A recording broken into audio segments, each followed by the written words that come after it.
들어가는데 거기 술집에서 동석했던 아가씨들이 차량에 타고 있었습니다. 그리고 각자 방으로 들어갔죠.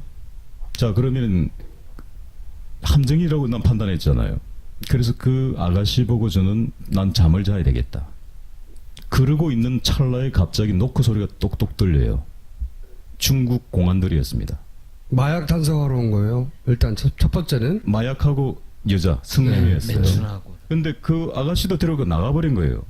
그 나간 걸 내가 보고 갑자기 걱정되잖아요. 이제 내 일행들이. 그래서 조카 방에 문을 노크를 하고 들어간 겁니다. 호텔에 분명히 방에 들어간 걸 난 확인했고, 그러면 당연히 이불이 틀어져 있거나 수건이 틀어져 있거나 뭐 이렇게 돼야 되는데, 이곳에서는 사람이 들어온 흔적이 없었던 겁니다. 그리고 날이 밝았습니다. 제 스스로 걸어서 어딜 갔겠어요? 제 스스로 걸어서 파출소를 찾아갑니다. 파출소에서 가니까 그 아가씨가 있는 거예요. 내 방에 들어왔던. 조사를 했겠죠. 그러니까 아무 일 없었잖아요. 그리고 나서 이 사람들이 마약을 했는데 뭘 가져왔냐면은 검정색 비닐봉지에다가 술집에서 있던 스토로브에 꽂은 이 페트병이 있죠. 이거를 들고 와가지고 보여주는 거예요. 그러니까 나는 하지 않았다고 얘기한 거죠. 그러니까 나는 무혐의로 풀려났어요. 그리고 다시 호텔로 보내준 겁니다. 근데 호텔에 들어갔는데 갑자기 구토가 심하게 올라오기 시작하는 거예요. 이게 한국에서도 제가 그렇게 오바이트를 해본 적은 없습니다. 그러니까 너무 힘이 들고, 그런데 나의 일행들이 없으니까 중국 업체 명함을 하나 받았잖아요. 대리석 회사. 대리석 회장. 그럼 매니저 보고 이 사람하고 통화를 해달라고. 근데 매니저가 하는 얘기가 전화번호가 없다는 거예요. 그런데 잠시 후 그 남자 매니저를 또 불러요. 근데 그 사람이 날 때리는 겁니다. 그러니까 아무 이유 없이. 예. 이제 나 혼자 있고 오바이트를 많이, 몸은 많이 지치는데 이 사람이 와서 때리는 거예요. 호텔에서 일하는 사람 두 남자가 와가지고 팔을 붙이고 하는데, 이게 우리 호텔 서비스라는 게 최상의 서비스잖아요. 근데 이 사람들이 나를 거의 짐짝 취급하듯이, 얘들도 공작은? 뭐 이런 거죠, 느낌이. 그러면서 내가 마지막 한 번 더 테스트를 해야 됐다고 생각했습니다. 그 방이 어디냐고. 근데 내 방은 오른쪽이죠. 그래서 일부러 왼쪽 방을 얘기한 겁니다. 여기가 내가 묵었던 방이야. 그 방은 조카 방이죠. 그러니까 그 방에다 넣어준 겁니다. 결론은 탈출이다. 근데 탈출을 하려니까 앞으로는 빠져나올 수 없죠. 왜냐면 내 폭행을 당했기 때문에. 그런데 커튼을 탁 열었어요, 제가. 커튼을 열면서 동선을 살펴보니까 통유리가 있는데 왜 한기구에 요만한 문이 하나 달렸지요? 이렇게 여는 거 있죠? 이렇게 여는 거. 여기서 톡 떨어지면 연회장 2층이 되겠죠, 그죠? 2층 옥상이 톡 넓지는 거예요. 그러니까 충분히 안 다치고 한번 승부를 걸어볼 만 하겠더라고요. 그리고 그 옷을 벗고 팬티와 러닝화를 입은 겁니다. 그리고 지갑과 패스포드는 뺏겼으니까 지갑만 챙긴 거예요. 그리고 널찍어서 그다음 뛰어서 가는데 옥상에서 내려가는데 문이 잠겨 있는 거예요. 철대문이. 그래서 거기에서 뛰어내렸어요. 그래서 다리가 부러진 겁니다. 박용철 씨와 같이 갔던 김아무개 씨를 직접 만나서 취재했어요. 근데 그때 마약 파티 같은 것도 있었고요. 신동욱 총재에 대한 살해 위협이나 그런 상해 사건이 있었습니다. 실제 병원에도 갔었습니다. 제가 위해하고 청도에 있는 중국 깡패한테도 확인한 내용입니다. 영사가 이제 들어와요. 하여튼 과정이 굉장히 복잡한데, 그 영사가 이렇게 얘기를 하는 거예요. 이봐, 신동욱 씨 어디 있어? 아, 말이야, 당신 한국 사람 망신 다 시키고 말이야. 당신 마약 먹었지? 이렇게 얘기를 해요. 연기가 되는 분.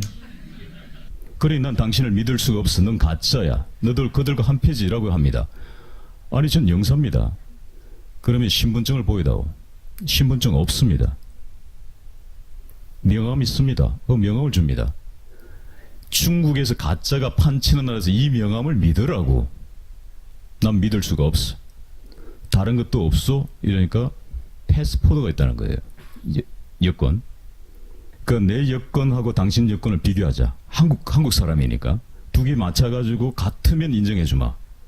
그런데 김 영사의 여권은 왜 우리 복사하면은 왜 이렇게 까만 거 이런 게 묻죠? 복사한 느낌. 그렇게 되는 겁니다. 유경재단의 분쟁 중에 박근영 씨 편에서 싸우는 박근영 씨의 남편을 제거하면 이 분쟁을 간단히 이길 수 있는 거잖아요. 박근영 씨 혼자 뭘 할 수가 없으니까.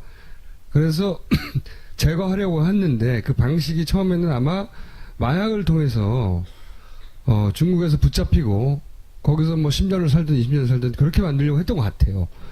근데 이게 실패했고 눈치를 채서 그리고 이제 그 다음에 호텔에 있는 한패였겠죠 아마 두드려 펴서 방에 가둔 것이고 근데 도망 나온 거죠. 옷을 벗고 도망 나와서 뭐 잠깐 얘기도 했지만 가짜 영사든 진짜 영사든 어쨌든 우여곡절 끝에 한국에 돌아옵니다. 간신히 돌아온 다음부터 이제 일경재단은 최태민 씨 일가가 조종하고 있고 그리고 나를 해코지해서 죽이려고 했고 이런 글을 막 쓰기 시작해요. 인터넷에. 신동욱 씨가 마약을 하지 않았다라고 하는 뭐 소리도 받고 본인은 자기 방어를 위해서 열심히 노력하는데 일단 믿어주질 않으니까 제가 갑자기 생각이 났는데 우리 조카가 난 억울한 죽음을 당했다고 믿는 사람입니다. 박용철 씨요. 그러니까 저는 탑골공원에서 막걸리를 지금 근 10년 차 마시고 있으니까 고모부 오늘도 탑골공원 가시죠? 그런데요. 화장실 다녀오시면은 막걸리가 따진 막걸리는 반드시 버리셔야 됩니다. 아니 그 피 같은 막걸리를 왜 버려? 얘들이 자급한단 말이에요. 거기다가 약 타시면 꼼짝없이 다 하는 거예요. 왜냐면은 상대가 자수를 하러 간답니다. 나 마약했습니다. 자수하러 왔습니다. 아니 그럼 당신이 혼자 했어요? 아니요. 저 신동욱 총재가 함께 했어요. 어디서요? 막걸리집에서요. 그러면 경찰이 저를 체포할 수 있는 권한이 생겨집니다. 그러고 나서 체포해서 소변검사, 모발검사 해서 마약 나오면 좀 마약 공부 똑 떨어지는 거예요. 이렇게 얘기를 합니다. 중국에서 마약한 사람이 되고 그 다음에 허위사실을 유포한 사람이 돼서 기본적으로 갇힙니다. 같이 재판을 받아요. 재판을 받는데 박근혜 대통령 편에 서 있던 증인들이 막 나옵니다. 그 중에 당연히 같이 갔던 박영철 씨도 등장하는 거죠. 사망한 박영철 씨가 저쪽 편의 증인으로 나와요. 그리고 이춘상 씨라고 사실은 문고리 4인방으로 불렀고 마청 역할을 했던 이춘상 씨도 나와요. 이분도 사망했어요. 주요 증인 2명이 죽었어요. 그리고 이제 김재원 당시는 대변인이었고 나중에 수석도 했죠. 이 양반 많이 보셨죠? 정무수석까지 했던 이 양반은 어떤 식으로 증언을 하냐면 박근혜는 2004년 이후 최태민 목사의 친척들과 완전히 단절하여 전혀 연락을 취하고 있지 않을 뿐만 아니라 등등등 친인척들이 유경재단을 차지하려고 폭력 사건을 사주한 사실도 없었지요라고 물으니까 없다. 자기가 잘 알고 있는 내용인데 모두 사실이 아니다. 최태민 일과 연락을 취하지도 않았고 유경재단 관련 폭력을 사주한 사실도 없다. 뭐 이렇게 증언을 합니다. 그 양반은 다른 사람들도 이제 마찬가지 맥락의 증언들을 해요. 신동욱 총재가 그때 막 하죠. 아무도 안 믿어줬지만 뭐 최태민 일가가 유경재단을 다 차지하고 있고 그리고 유경재단과 관련된 폭력행위들은 그들이 사주하고 있다. 박용철의 증언은 뭐였습니까? 같이 가기는 갔다? 박용철은 같이 가기는 했는데 처음에는 신동욱 총재를 계속 비난하고 비난하고 거짓말을 한다고 했었죠. 그러다가 변심을 합니다. 변심. 그때는 왜 변심을 했는지 잘 모르지만 변심을 조금씩 해요. 죽이려고 중국에 데려간 거라고 하는 그 증거가 되는 녹취록이 있다고 얘기를 하기 시작해요. 박용철은 박근혜 박지만 쪽의 행동대장이었습니다. 대장이었어요. 그래서 폭력배들을 동원해서 박근영 씨를 다 몰아냈습니다.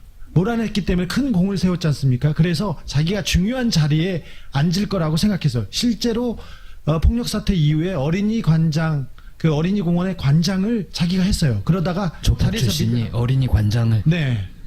잘 어울리지 않습니까? 어린이회관 관장. 어린이회관. 그러다가 밀려났습니다. 그리고 핵심부에서 점점 밀려나기 시작합니다. 그때 미묘하게 입장이 변화합니다.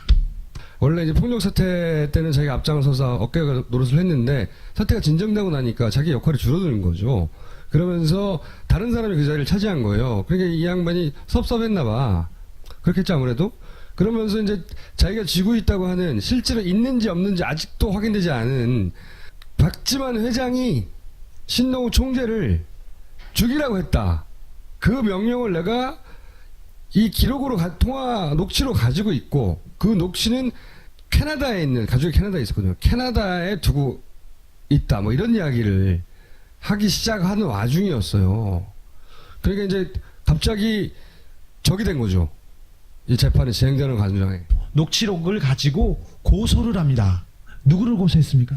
그 사실을 박용철이 2010년 9월 1일 날 법정 증언을 합니다. 네. 법정 증언 기록이라는 걸 가지고 제가 고소를 했기 때문에 그거는 결코 무효가 될 수 없습니다.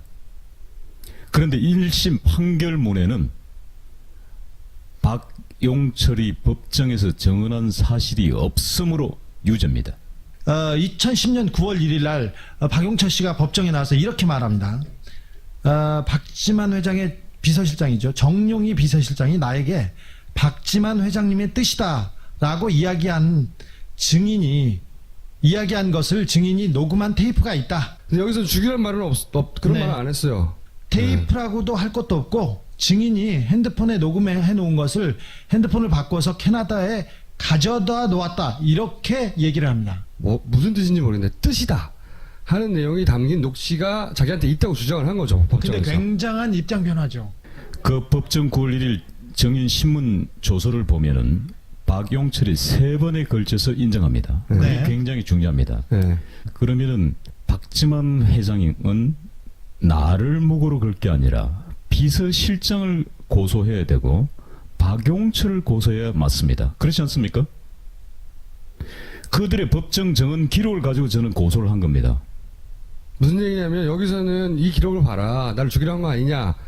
근데 죽이라고 자기가 한 적이 없는데 만약에 박용철 씨나 다른 사람이 그런 주장하면 박지만 씨는 박용철 씨를 고소해야 되는 거야. 자기는 그런 명령을 한 적이 없다고 이 얘기를 하신 거고. 자, 이 재판은 엄청난 양의 분량의 증언들이 모았기 때문에 요약하면 어쨌든 중요한 것은 입장이 변한 거예요.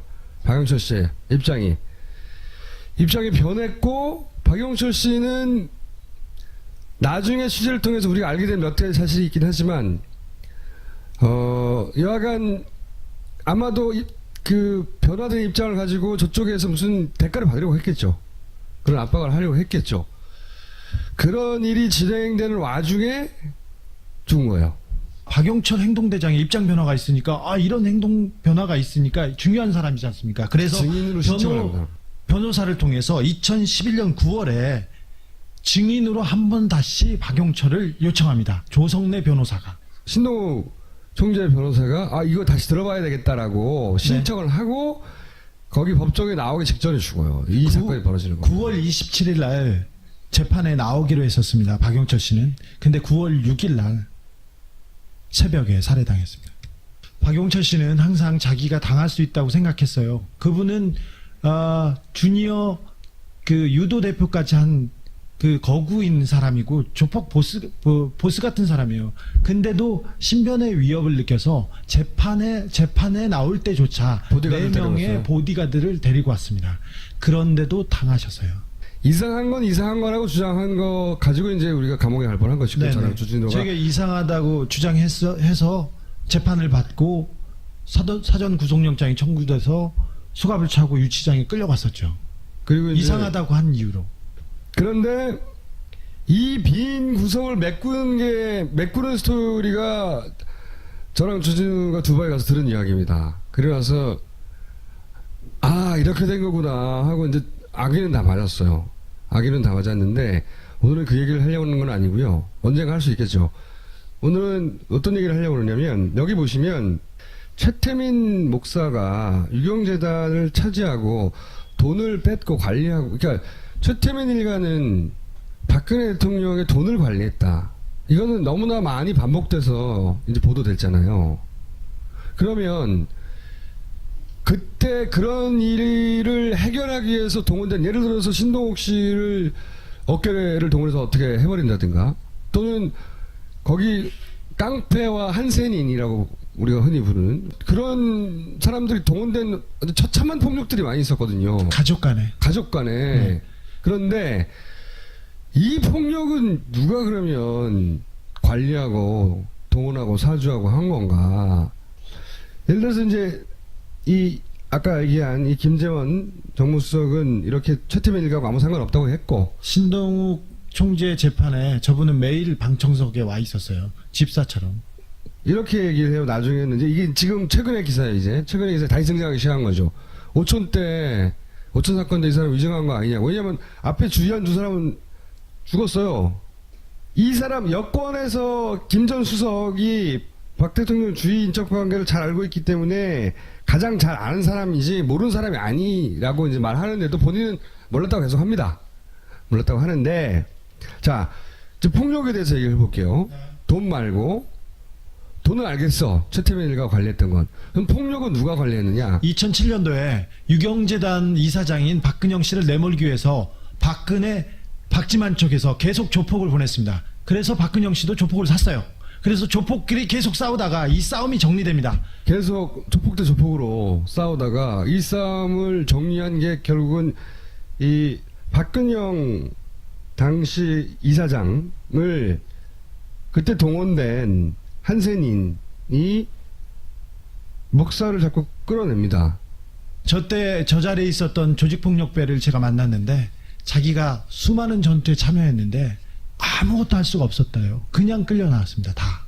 제가 최초로 박근혜 그 당시 대표, 지금의 대통령의 미니 홈피 올린 최초의 사진이 이 사진입니다. 이 사진을 올렸을 때 과연 그분은 어떤 반응일까? 그런데 그게 삭제되기 시작하는 거예요. 그러니까 누군가가 막는다고 판단했습니다. 인터넷에서 계속 삭제됐습니까? 예. 저 사진 때문에 제가 고소를 당한 겁니다. 박근혜 대통령이 직접 고소했습니다. 박근혜 대통령이 병 환자의 폭력 사건에 대해서 직접 고소를 했습니다. 제보를. 결국은 박근혜 대통령이 차지한 거예요. 유경재단을. 긴 조폭들의 싸움 끝에. 그걸 정리하는데 그 정리 이제 보십시오. 박근혜 대통령은 그 이후로 한센인 이 남영 환자 행사에 굉장히 많이 등장합니다. 저기 유경수 여사가 한센인을 위해서 많은 노력을 했대요. 이런 사진은 굉장히 많은데 항상 이분이 등장을 해요. 동시에. 여기 이정현 보이죠? 이정현 대표 여기 보이죠? 그 당시에는 서열이 굉장히 낮았어요. 네, 당직자였고요. 네. 근데 요분을 주목해서 보셔야 돼요. 요분이 항상 이런 행사 옆에 계세요. 이런 행사 보면 이분이 항상 옆에 가장 가까운 자리에 이분이 나옵니다. 그리고 예를 들어서 김무성 나오잖아요 여기? 네. 유경재단 폭력 사건이 2007년 11월 28일입니다. 정확하게 보름 뒤에 그게 중요합니다. 예. 일단 성공한 거예요. 성공 파티랑 마찬가지라고 봐야죠. 예. 뭐 한센인의 후원의 밤이나 한센인 가족의 밤이니 뭐 소록도 방문하니 계속 할 때 이분 항상 제일 옆에 있어요. 그리고 이분은 결국은 비례대표 2번이 됩니다. 2008년에 남자 1번입니다. 그런데 이분은 나중에 알고 봤더니 전과가 12개였던 사람이에요. 심지어 고스톱 치다가 자기 사돈 최아무개 씨를 두드려 펴가지고 감옥에 간 적이 있어요. 이 전과 기록이 누락됩니다. 비례대표를 신청할 때. 근데 그게 나중에 들켜요.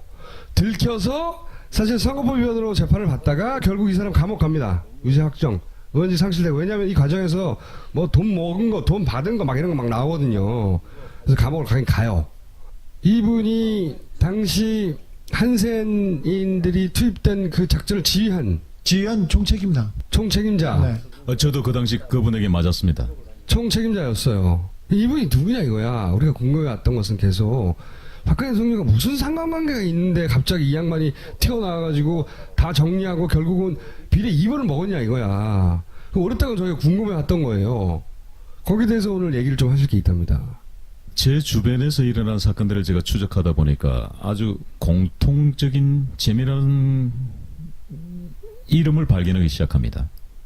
왜냐면은 나를 괴롭히고 우리 아내를 괴롭혔던 사람들의 이 성씨가 말이죠. 임씨, 정씨, 최씨가 등장하더라는 겁니다. 임씨는 최순실의 어머니가 임선희씨입니다. 묘하게 겹쳐지는 거예요. 여기까지만. 거기까지만. 네. 최태민의 일가가 혹은 그 주변 사람들이 재산만 관리하는 게 아니라 폭력도 관리했어요.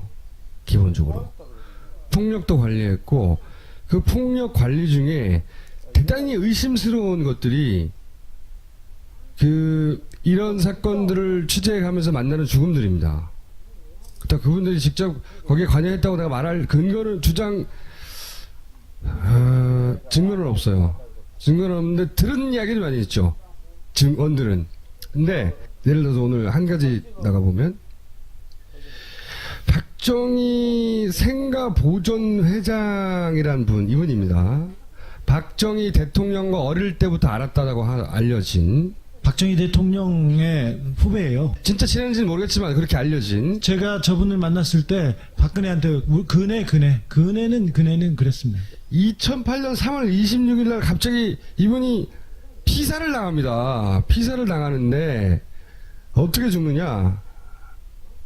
피살을 당하고 박근혜 대통령이 찾아가고, 선거 직전이었고요. 일정을 다 취소하고 빈소를 찾아서 유족을 위로했습니다. 상당 기간 동안. 이때가 언제냐면은 박근혜 대통령이 이명박 집권 직후에 첫 총선에서 소위 친박 학살이 일어나서 친박 연대라고 하는 듣도 보도 못한 희한한 공천에서 탈락자들이 뭉쳐서 움직일 때가 있었어요. 부산 지역과 대구 지역 중심으로 해서 15명이 그때 선거를 할 고 무렵입니다. 고 무렵인데 3월 26일날 이분이 사망을 하는데 어떻게 사망을 하냐면 3월 26일 당일날 찍힌 사진이에요. 정신 이상자라고 판명이 됐다고 보도된 강암옥 씨는 27살이고요. 김지학 씨는 8순입니다. 근데 집에 생가에, 그러니까 박정희 대통령이 태어나서 20년 동안 살았던 집이었습니다. 거기에 체육복 차림으로 왔다가 갑자기 나타납니다. 그래서 옷이 더럽다면서 갑자기 옷을 벗어요. 그리고 나서 쓰레기통에 옷을 버리고 막 돌아다닙니다. 그랬더니 김지학 씨가 너 뭐하냐고 이렇게 만류합니다. 그랬더니 마구 때리고 옷을 벗은 옷으로 몸을 결박한 후에 호미로 찍어 죽입니다. 그리고 바로 잡힙니다. 골 때리는 사건이거든요. 무슨 이런 엽기적인 사건이 다 있냐 하고 크게 화제가 되는데, 이날이 언제냐, 죽은 날이 당시 총선 공식 선거일 하루 전날이야. 하루 전날. 총선 하루 전은 아니죠. 공식 선거. 아니, 총선 선거운동. 선거운동 시작한 하루 전이에요. 그래서 선거운동 시작을 이걸로 합니다. 첫날 선거운동을 못하고 모든 일정을 취소하고 유족한테 와서 빈소를 지킵니다. 박근혜 대통령이. 그 다음에 이제 요 대구 TK 지역에 어떤 보도들이 쏟아지냐면 피살 사건, 박풍 최대 변수가 된다. 이 총선을 앞두고 이 같은 일이 발생한 것은 정치권에서 벌어지고 있는 박근혜 죽이기. 당시 이제 이명박이 박근혜를 죽인다. 그래서 친박들을 다 잘라내고 친박 학살을 하고 있다. 그래서 나와서 우리는 친박 연대를 한다. 그럴 때인데 뭐라고 연결하고 있냐면 정치권에서 박근혜 죽이기와 무관치 않을 것이라는 황당한 주장이죠. 박풍이란 단어로 포장이 돼요. 이게 친박 연대의 사람들 이런 주장을 하는 거예요. 이게 박근혜 죽이기하고 무관치 않을 것이다. 무슨 얘기입니까 이게? 박근혜를 죽이려고 하는데 왜 생가 지킴이를 죽이냐고. 근데 그렇게 연결해요. 연결을 실제로 하고 박풍을 차단하기 위한 정치적 동기 가능성도 배제할 수 없다. 그 사람을 죽인 이유가 박풍을 차단하기 위한 거래. 그런데 실제로 언론 보도는 그것 때문에 박풍이 일어나고 있대. 우리 박근혜가 당했다는 거예요. 이 동네의 정서는 이명박의 한나라당 측이죠. 여기서는 선거를 앞두고 이상한 사건이 벌어서 난감하다. 그러면서 한나라당 측의 의원들이 거기 가서 절을 해요. 분위기가 안 좋으니까. 응? 동네 사람들이 니네들이 박근혜 괴롭힌 거 아니야. 그래서 이 사람도 죽인 거 아니야. 논리적으로 연결이 안 되는데 그렇게 이용돼요. 희한하게 선거에서. 그러면서 박풍 확산의 촉매제가 되고 있다. 막 이런 기사가 막 쏟아집니다. 그 지역지에서. 그리고 이게 선거를 끝난 다음에 평가예요. 박정희 전 대통령 생가 보존회장의 피살 사건으로 불어닥친 박풍의 혜택을 톡톡히 받다. 왜? 100% 다 당선됐거든요. 여기서 이 동네에서. 그래서 이 동네에서는 이 사건이 대단히 상징적이고, 그리고 박근혜 대통령의 친박 연대 후보들을 다 살린 사건으로 인정받습니다. 박근혜 대통령이 그때 철저히 수사해야 된다, 진상을 규명하라고 막 외쳤는데, 그 살해한 강 씨는 정신 이상자일 거라고 다 얘기했는데 정신과 진료를 받은 적이 없었고요. 2년제 전문대를 나와서 성실하게 에어컨 수리기사로 일하고 있었어요. 여기는 소개할 수 없는 많은 이상한 죽음들이 있습니다. 예를 들어서 신동욱 씨가 이 일을 9년간 겪어오면서 주변에서 그렇게 그 예를 들면 더 쉬울 것 같은데, 주변에서 죽거나 다치거나 증언을 할 수 없게 된 분들이 몇 명이나 있습니까? 제가 공화당을 함께 창당했던 분이 계십니다. 물론 그분의 도움이 없었다면은 어려웠고요. 그분은 저희 공화당의 의장님이셨습니다. 아내가 일본에서 니꼬니꼬 그 발언 때문에 상당히 문제가 됐던 시기였습니다. 한국에 도착해서 제가 통화를 했는데 그날이 마지막 통화였습니다. 그날 밤 11시 50분경에 포천의 댁으로 돌아가시면서 어문의 교통사고를 당합니다. 연관이 없을 수도 있잖아요. 우연한 사고일 수도 있잖아요. 좀 보다 직접적인, 예를 들어서 처음 신동욱 총재를 도왔던 변호사님 어디 갔습니까? 사실은 이 사건에 굉장히 또 중요한 게 첫 번째 우리 변론을 맡던 변호사님인데, 그 변호사께서 제가 그 영장 실질 심사를 받지요. 그때 받을 때 본인의 변호사직을 걸고 본인의 진실을 얘기하겠다고 얘기를 합니다. 그런데 그 얘기가 뭐냐면, 박근혜 2007년 6월경에 박근혜 캠프에서 안봉근, 이재만, 이춘상, 정호성, 이렇게 나에 대해서 어떻게 처리를 할 건가에 대한 많은 이야기들이 오고 갔다는 것에 대한 증언입니다. 그거보다 조금 더 강한 어조의 사실은 발언을 했습니다. 그리고 제 변론을 맡으면서 끊임없이 살해 협박까지는 아니지만 협박에 시달렸어요. 근데 대체 어떤 협박입니까, 변호사님? 예를 들자면 이런 거예요. 전화가 이제 온다는 겁니다. 그래서 변호사님 댁이 잠실 주공 아파트 몇 동 몇 호죠? 하고 전화를 탁 끊는다는 거예요. 그리고 또 며칠 있다 전화가 걸려온답니다. 모르는 번호죠. 전화를 받으면 변호사님 따님이 어느 유치원 무슨 반에 다니죠? 하고 전화를 딱 끊는다는 거예요. 그래서 우리 변호사께서 더 이상 변론을 맡을 수가 없겠습니다 라고 하고 변론을 중간에 포기를 합니다. 그분 말고 한 4사람 더 있잖아요, 대략? 저에게 녹취를 하나 당합니다. 아까 그 기록에 나와 있던 말이 그냥 지나갔는데, 그 기록이 뭐냐면은 2007년 11월 28일 날 유경재단 그 사건에 최태민 아들과 손자가 개입했다는 녹취록입니다. 그 녹취록을 근거로 그분을 정인 신청을 하지요. 그런데 문제는 그분이 정인을 서로 나오셨는데 박혜재가 나가 보니까 반신불수가 돼가 있는 겁니다. 부인하고 같이 오셨는데, 그래서 그 밖에 보면은 저 법정 앞에 이렇게 소파가 있어요. 소파에 누워 계신 겁니다. 그래서 제가 가서 다리를 주물러 드립니다. 임 검사님 죄송합니다. 저 때문에 이렇게 몸이 많이 상하셨군요 라고 얘기를 했습니다. 그럼 우리가 보편적으로 아닙니다라고 얘기해야 되죠. 신 교수 때문에 내가 이렇게 됐습니다. 자, 여기까지 하시고요.